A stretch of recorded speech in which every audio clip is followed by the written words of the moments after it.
de lo que se expone a través de redes sociales, se ve dos corrientes. Quienes están investigando aquellos actos de corrupción de forma responsable y lo publican, lo hacen público, lo denuncian, y quienes se las saben todas, pero no lo dicen. Se les escapó y les grabaron. Entonces ahí nos damos cuenta que hay personas que conocen al dedillo, se las saben todas, tendrían hasta cómo probar aquello que por ejemplo se decía en el audio del señor director del IES. Entonces hay quienes dicen, hay quienes dicen, lo que dice ahí es una verdad, claro, pero no se estaban percatando de que le estaban grabando de forma también delincuencial. Entonces, ante eso, nos da una mirada a la provincia de total desconfianza, de nerviosismo y hasta de miedo, porque cuando ocupa la palabra el señor director del IES de que aquí nos gobiernan ladrones, mafiosos, asesinos, pues claro que tenemos que tener miedo. Por supuesto, mire, en la tradición cristiana hay dos formas de pecar, por la acción o por la omisión. Y la omisión puede ser tan grave como la acción. Si yo conozco y no denuncio, allí estoy cometiendo un delito también. Debería ser, claro, lo que pasa es que hay que tener muy bien las pruebas, tiene que tener las pruebas muy bien aseguradas, porque si no se cae en el acto de la difamación. Cuando usted habla por hablar y no tiene pruebas, también está cometiendo un tercer delito, que es la difamación. Entonces, aquí o está omitiéndose algo o se está difamando algo. Pero en cualquiera de los dos casos, la Fiscalía General del Estado debería actuar de oficio, no necesita que se presente una denuncia. La Fiscalía debería actuar de oficio y empezar a indagar qué es lo que pasa, qué es lo que sucede con los recursos públicos, qué es lo que sucede con toda la administración pública. Realmente es de miedo, da miedo porque, como usted bien dice, se presume que hay unas mafias instaladas en la administración y que la cosa es extremadamente grave. Y nuevamente esto nos pone a pensar si el Ecuador sigue siendo viable en la forma en la que se ha construido, si este Ecuador que conocemos sigue siendo viable.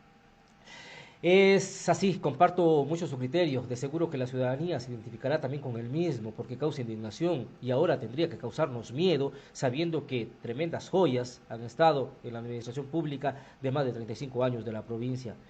Yo no nacía y ya está, yo no nacía y ya estaban en funciones, vea usted cómo es la vida, Es las únicas personas que ha conocido administrando. prácticamente. Mire usted que eso ya ha generado reacciones. Lo que usted manifiesta es un llamado claro, preciso, frontal a la función judicial. La fiscalía tendría que actuar de oficio, tendría que hacerlo sin esperar que le digan, sin esperar que le sugieran, pero el Loja como que va por otro ritmo, entonces sería mucho esperar. Y digo, cuando digo que ha causado reacción, me refiero, doctor Gabriel, quisiera su criterio al respecto. El documento emitido, la carta pública del ingeniero Jorge Bailón Abad, la cual señala lo siguiente: es un documento oficial. Señor licenciado Ricardo Bueno, director provincial del Instituto Ecuatoriano de Seguridad Social, IES Loja, de mi consideración, por medio de redes sociales he llegado a tener conocimiento de un audio en el cual se presume que usted es el autor de una parte de dicho audio. Usted hace referencia textualmente a lo siguiente: de Bailón, que, una palabra media fuerte, voy a evitar decirla, es el testaferro que compraba el colegio, todas esas huevadas, la construcción esa de todo lo que es en el hotel en Catamayo, como salen los concejales también que son testaferros del MAN, todo lo del hijo, las camaroneras, todo lo que tenían aquí, de las canteras que le vendían al mismo municipio, todo lo que tienen. ¿De quién más quiere saber? De lo antes anotado, dice el ingeniero Bailón, solicito que se proporcione la siguiente información. Al hablar de una persona de apellido Bailón, ¿a qué persona se refiere? En el caso de referirse a mi persona, le conmino a hacer públicas las evidencias y presentar los documentos y pruebas necesarias de nombres de los concejales en el cual usted se refiere que son mis testaferros, y presentarlos ante los organismos de control correspondientes, que son Contraloría, Fiscalía, para así poder iniciar las acciones legales y, de ser el caso, poder exigir mi legítimo derecho constitucional a la defensa. De no referirse a mi persona, solicito se haga público y se aclare a qué persona persona se está refiriendo. Y aquí también se refiere en el audio a un copito, dice que un copito de 14 millones ha tenido y que los maneja la hija desde Canadá, cosas que sí se debería de poner en claro, porque estamos hablando de recursos públicos.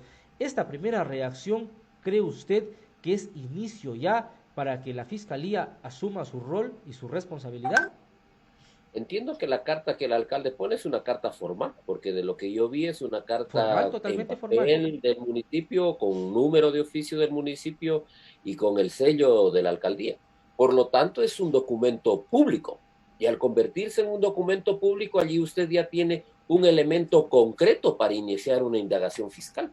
Al convertirse en un documento público, allí la fiscalía ya tiene la punta del ovillo para seguir las cosas, para determinar con exactitud si se trata en efecto de una omisión, si se trata en efecto de un mal manejo de recursos públicos o si se trata de un acto de difamación. Para cualquiera de las tres cosas, allí ya tiene la Fiscalía General del Estado un elemento generado a través de un documento público que es de acceso universal. Por lo tanto, aquí no hay mucho drama para iniciar la investigación. El problema es que haya la voluntad de investigar estas cosas, de seguir las pistas y llegar a la verdad, ¿no? El problema es que haya la voluntad entre los agentes del Ministerio Público de meterse en estos líos, de correr estos riesgos, que deberían hacerlo, porque allí para eso se hicieron fiscales, para eso ganaron los juicios de la Fiscalía, si no se hubieran quedado en sus casas. Cuando usted asume una función, la asume con los deberes y con los riesgos que esa función implica. No por temor van a dejar de investigar estas cosas. Así que esperemos que la justicia empiece a actuar. Le pongo otro panorama, en un supuesto no consentido. Lo ponemos muy en claro, no es que estamos asegurando aquello, pero se tendrá que esclarecer, lógicamente que sí. Pero en un supuesto de que esto sea verdad, ¿qué dice eso de quienes constan en ese audio? Se habla de un Mao, se habla de un Israel, se habla de una Miriam, se habla de un Rubén, se habla de un Bailón, se habla de un Copito, y cada quien con una serie de situaciones medias complicadas. En un supuesto que esto sea verdad, ¿cómo queda la administración pública de Loja? Sin administradores. Mire, el problema del Ecuador es la impunidad. La impunidad. En este país, hagan lo que hagan estas gentes, digan lo que digan estas gentes, al final salen libres y quedan impunes, absolutamente impunes. Y eso ha pasado en los últimos 40 años de vida democrática. Recordemos una serie de legisladores que cambiaban sus votos en el Congreso a cambio de los favores del famoso hombre del maletín. ¿Qué les pasó, Carlos? ¿Cuántos presos subieron? ¿Cuántos? Dígame usted. ¿Cuántos presos gordos al final caen? ¿Cómo Cero. vemos que viven sus exilios de oro después? Lo peor que les puede pasar es que salen a vivir sus exilios dorados en Miami, en Europa, en donde quiera. En Hay una Panamá. impunidad terrible. En Panamá. Panamá es un centro de impunidad para los políticos ecuatorianos. Ese es el verdadero problema y eso está haciendo que el Estado no sea viable. Mientras la impunidad reine en el Ecuador no podrá desarrollarse como Pero república. ¿qué pasa con la ciudadanía? La falta de conciencia ha permitido que estas personas sigan gobernando los recursos públicos, administrando nuestro dinero durante décadas. ¿Qué pasa con la ciudadanía? ¿Hasta cuándo se tendrá que hacer conciencia en la gente en que todos estos actos que se van ventilando de forma legal y de forma ilegal, como sucedió con el audio del señor Bueno, son muestra clara de lo que viene sucediendo durante décadas en la provincia? Entonces no nos sorprendemos, pues, ni tendría que sorprenderse la ciudadanía cuando en campaña electoral lanzan 100, 200 camionetas, cubren la provincia con publicidad. Pues ¿de dónde salen todos esos recursos? ¿Han amasado fortunas acaso los quienes han gobernado la provincia, quienes han administrado Loja? ¿Es Lo que pasa eso? es que ¿Para eso también ha tienen gran servido? control sobre los medios, y perdóneme aquí que me meta con la prensa, pero es verdad, también tienen un inmenso control sobre los medios. Y en campaña electoral ellos son los que tienen el sartén por el mango y son las cosas que dejan que lleguen a oídos de la ciudadanía. Ellos son los que controlan qué es lo que la ciudadanía tiene que oír o tiene que dejar de oír. Afortunadamente las redes sociales dan una ventana para que uno pueda buscar la verdad, pero tienen tanto control porque el poder lo ejercen no solamente desde el poder político, sino que lo ejercen también desde el poder sobre los medios. Usted recuerde los contratos de publicidad que se emiten en cada una de las instituciones públicas y cómo van cooptando los medios.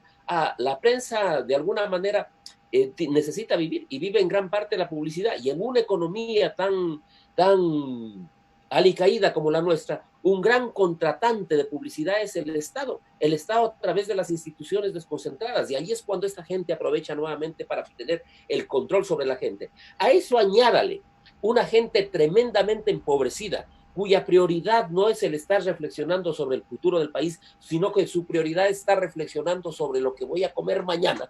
Y tiene un cóctel muy peligroso para que estas cosas sigan sucediendo. Esa mezcla de esas dos cosas, de estas tres cosas, poder político, control sobre los medios y una pobreza desmedida, hacen que la gente no tenga el espacio suficiente para reflexionar en el porvenir del país, en el porvenir de la provincia. Pero en este tema de los medios, yo sí quisiera hacer una puntualización. En este espacio hemos tenido publicidad de instituciones públicas y jamás han condicionado o jamás hemos permitido ni permitiremos un condicionamiento sobre nuestra ética, sobre nuestra decencia, sobre nuestra línea editorial.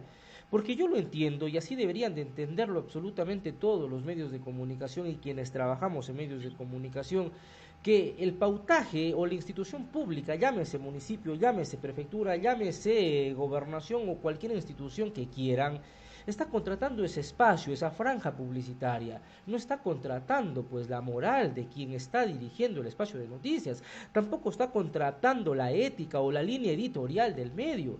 Si es que eso sucede, pues ya estamos hablando de otro tipo de prácticas. Yo soy muy consciente de aquello. Si mañana del municipio o mañana de una institución dicen vamos a pautar en este espacio porque tiene un nivel de credibilidad o de rating que parecemos que es más o menos bueno, pues está el espacio ahí. Pero eso no condiciona para nada la línea editorial, la ética, la moral o la decencia que se aplica en el momento de emitir información o criterios de opinión. Entonces, hay Así una... debería ser, Carlos, Debería de así ser, debería ser. pero Pero usted sabe que no pasa en todos los medios. claro que Usted no, sabe que no pasa en todos los claro que medios. no. Usted sabe que hay grupos establecidos que viven de esto. Hay grupos establecidos que viven de esto y que realmente son gente a sueldo, destinada a defender ciertos intereses.